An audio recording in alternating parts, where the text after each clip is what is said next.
at siyang magtuturo sa inyo. At ang sino mang tatanggap sa Holy Spirit ay makakakitaan ng anong tanda at kababalagan. Anong tanda at kababalagan? Sa pangalan ni Jesus ay ano?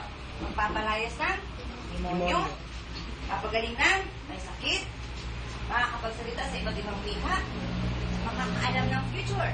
Yun yung gift ng Holy Spirit. Okay? So meaning, si Jesus Christ ay Holy Spirit na, at ano ang sabi niya? Ang sino mang nananalig kay Jesus ay makagagawa ng mga bagay-bagay na ginagawa niya tigit paroon sapagkat pupunta na siya sa Ama. Ang nakakita sa anak ay nakakita na sa Ama. Ang tumatanggap sa anak ay tumatanggap sa Ama. Ang Ama at ang anak ay sasaktan niya. Malinaw ba? Malinaw. Walang kontra. Ibig sabihin, walang mahirap. Ang tumatanggap sa anak ay tumatanggap sa Ama. Silang dalawa ay sasaktan niya. Sasayo. Sapagkat si Jesus ay Espiritu na, ibig sabihin, kapag tinanggap mo at ang anak at ang Ama, pati ang Espiritu Santo ay sasayo sapagkat silang tatlo ay ano? Iisa. Sino ang hindi nag-agree na God, Father, Son, Holy Spirit ay iisa? Pakita sa kanya may. Be honest. Sino dito ang Iglesia ni Cristo? 3, 5, 8 lang kayo. Sino ang Iglesia ni Cristo? Wala. Be honest. Hindi ko kayo sasakalin. Wala. Katoliko, taas ang kamay. Sige, bilisan natin. Ba't makauwi agad kayo? Siya. Ikaw. Okay. Born again and Catholic. Wala tayo dito pinag-usapan religion. Pinag-usapan lang natin dito isa lang. Jesus Christ. Pangalan na ibinigay sa ikaliligtas ng ako. Agree, disagree? Agree. Jesus Christ. Ibigay ko na. Sapagkat walang imposible sa Diyos, kung deserve mo, nabigyan ka ng gift ng Holy Spirit, bibigay sa'yo. Eh, deserve ko. Deserve ko.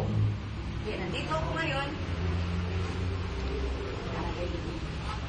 okay? Hindi lang mundo yung dinaanan ko. Sigli lang yun doon.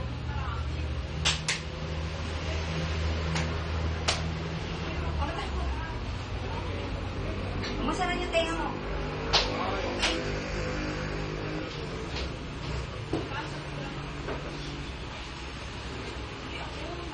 Ano ba ang tawag sa katawan mo?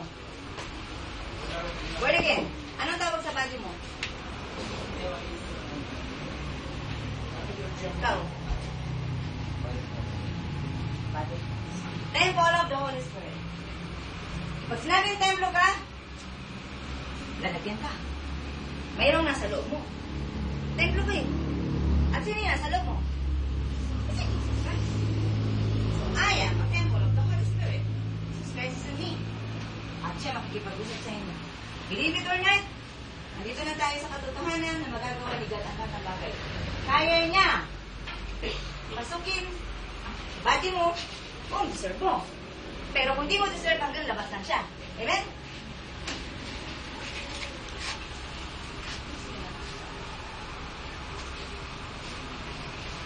At ang nasabi ng salita ng Diyos, pagkat ang salita ng Diyos ay buhay at mabisa, higit na matalas kaysa alinmang tabak na magkabilay talim. Ito'y tumatagos mag-isa pinag-iwalay ng kaluluwa at espiritu ng mga kasukasuan at nangputak sa buto at nakatatakot o nakakaalam ng mga iniisip at binabalak ng tao. Marami nag-iisip dito. Ano kaya ang mangyayari ngayon? February 4:13, magkatugtong lang yan. Walang makapagtatago sa Diyos. Ang lahat ay hayag at datad sa kanyang paningin at sa kanya. Tayong lahat magsusunod. Moment na to, libre ito. Nakay tayo. Higit pa doon sa snack nyo ng business. Okay? Kaya pwede sila. Stay put ka lang. Roma 8:28. Alam natin sa lahat ng bagay, ang Diyos ay gumagawa kasama ang mga nagmamahal sa Kanya, ang mga tinawag ayon sa Kanyang panukala sa kanilang labuhan. Kapag love mo si God, kapag mahal mo ang Diyos, asama ka niya na gumagawa ang Diyos para sa ikabubuti mo. Kaya dapat siguraduhin mo mahal mo si God.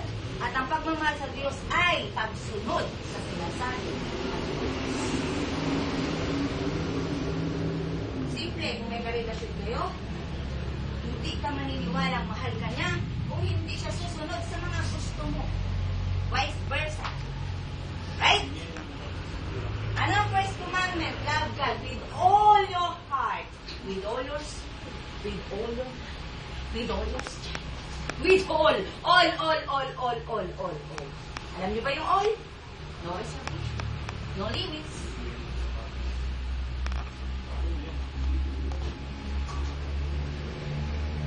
At pagmahal mo si God, gumagawa ang Diyos ay gumagawa kasama ka. Kapag nagmamahal ka sa Kanya, sa ikabubuti mo, kasama mo ang Diyos. Right? Ang sarap palang mahalin sila. Not only by mouth or by words. Because faith without action is dead.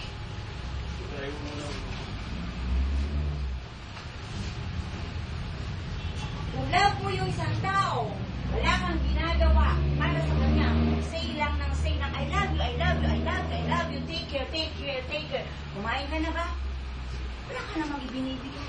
Alam mo naman, naghihira yung girlfriend mo, hindi mo na ma-share kung ano yun.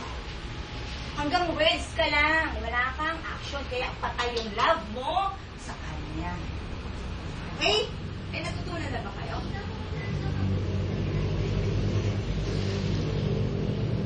Sinasabing pagiging born again, yung luma mo katauhan, sapagkat ipinanganak ka na makasalanan. Sapagkat si Eva at si Adan ay nagkasala na iyong binana, ay pinatay na. Ng iyong pakikipag-isa kay Yesu Cristo. At ang sino man nakipag-isa kay Yesu Cristo ay ano? Sa nang bagong nilalang, wala na ang dating pagkatao, siya ay bago na. Kaya ang tawag sa iyo ay ano? Born again.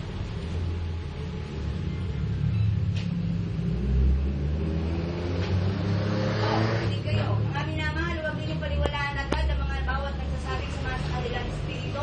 Sa halip ay subukan muna ninyo upang malaman mula sa Diyos ang espiritong sumasa kanila. Sapagkat marami ang pulang propeta ang lumitaw sa sanlibutan. Ito ang pagkakakilanlan kung sino ang kinaroroonan ng espiritu ng Diyos. Ang nagpapahayag na si Yesu Cristo ay naging tao, ang kinaroroonan ng espiritu mula sa Diyos. Subalit ang hindi nagpapahayag ng ngayon tungkol kay Jesus ay hindi kinaroroonan ng espiritu mula sa Diyos. Ang espiritu ng Antikristo ang nasa kanya, nasabi na sa inyo yung pinarating at ngayon, nasa sanlibutan na. Okay. Bigyan ko lang kayo ng konting alaman na si Jesus Christ ay kayang gawin. Na si Jesus Christ ay espiritu na kayang-kayang gawin, nakausapin ang tao sapagkat siya ay espiritu. Pero gagamit siya ng templo. Okay?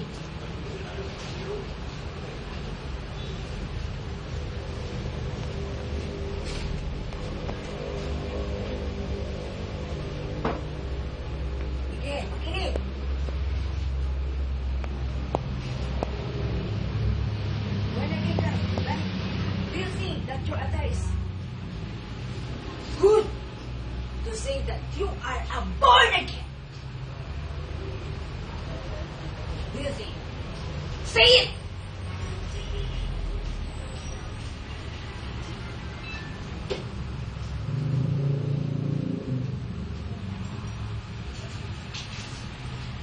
Kilala ko ang akin. Kilala ko ang totoo. Alam ko kung anak ko o hindi. Walang makapagtatago sa akin. Magsikap ka, manatili ka. You love me. You said you love me, right? Prove it to me that you love me. Take care of yourself.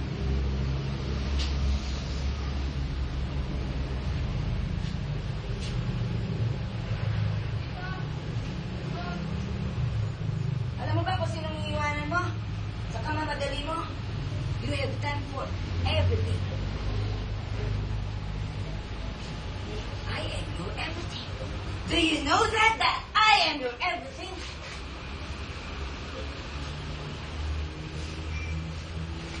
Because without Jesus, you are nothing.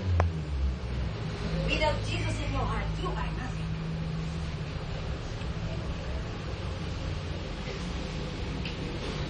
Okay. Wala nakakaalam ng future, wala nakakaalam ng oras o panahon ng pagbabalik ng Diyos. At higit sa lahat, walang nakakaalam kung ano ang gagawin ng Diyos bago siya muling bumalik. Hindi ba kayo natatakot? Anong pinagkakaabalahan nyo? Ano? Sabihin sa akin kung napakahalaga ng pinagkakaabalahan.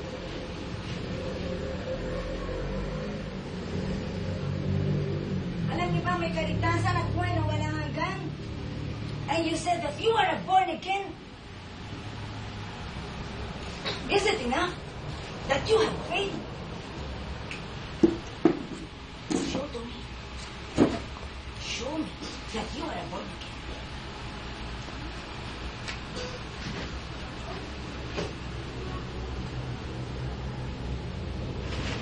Ang oras na ito ay oras ko.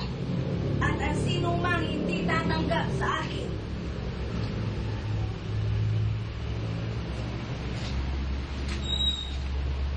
alalaman ninyo na ang oras na ito, na narito kayo, ay dahil dinala kayo dito ng Diyos. Una, bahay ito ng Diyos. At walang makakarating sa bahay ng Diyos, maliban na ito ng Diyos.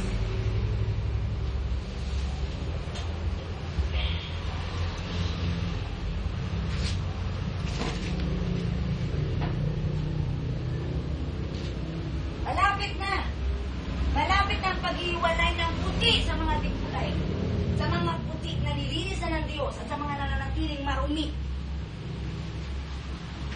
At kung born again kayo, alam niyo talaga na hindi lahat na tumatawag ng Panginoon ay papasok sa langit, kundi yaw lamang gumagawa ng kalooban ng Ama sa langit. Alam niyo ba yun? Alam niyo ba ang nangyayari sa kapaligiran? Kung hindi nyo alam, kawawa naman kayo. Pagdating ng mga bagay na nakakatakot, nakakasyak, wala na kayong magagawa. Kundi, tumingin at sabihin sa sarili mo. At sabihin mo sa Diyos mo, bigyan ka pa ng pagkakataon na maligtas.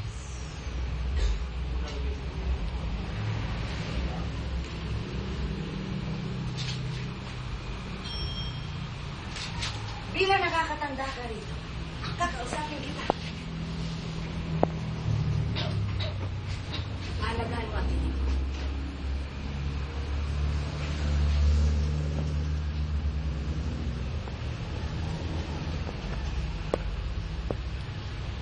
Hindi pa malapit ang wakas. Ang sinasabi kong malapit na, ay malapit ko nang ipatikim sa lahat ng tao ang pag-ibig ko. Pagkat ang pag-ibig ko ay di nyo kayang unawain. Pagkat kung kaya nyong unawain, sapat na ang krus na pinagtakuan ni Jesus para kayo ay matutong sumunod sa sinasabi ng Diyos. Kung nauunawaan ng tao ang kadakilaan ng pag-ibig ng Diyos, wala sanang nag-aaway at wala sanang palalo at wala sanang sinungaling. Malapit na. Para malaman mong anak ka nga ng Diyos o hindi. Kapagkat ano ang sabi ng salita ng Diyos? Gumagawa kasama ang mga nagmamahal sa Kanya. At ililigtas ng Diyos ang mga nagmamahal